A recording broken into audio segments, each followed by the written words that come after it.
Welcome back to Learning with the Difference. Today's news headlines for school morning assembly. According to the official data, nearly 70% polling in Punjab, over 61% in UP yesterday till 5 pm. Prime Minister Narendra Modi on Sunday wished a speedy recovery to Britain's Queen Elizabeth II from COVID 19. India, US in talks to boost economic ties beyond free trade deal. Commerce Minister Piyush Goyal. Blast in election bound Manipur, 2 security personnel injured.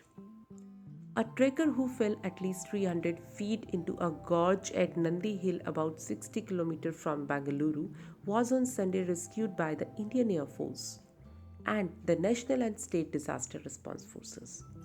Coronavirus updates. India reported 19,968 new COVID cases on Sunday. And now some international news. US Embassy in Russia warned Americans to have evacuation plans.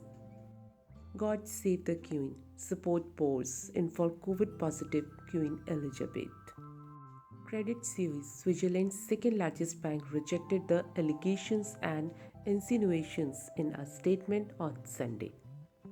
Russia-Ukraine call for talks, blame each other over intense shelling. And now some sports news. Got everything we wanted from West Indies series. Good sign moving forward as group, says Rohit Sharma.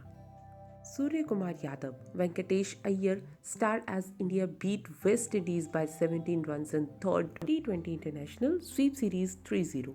Footballers protested demanding playing field in Guwahati.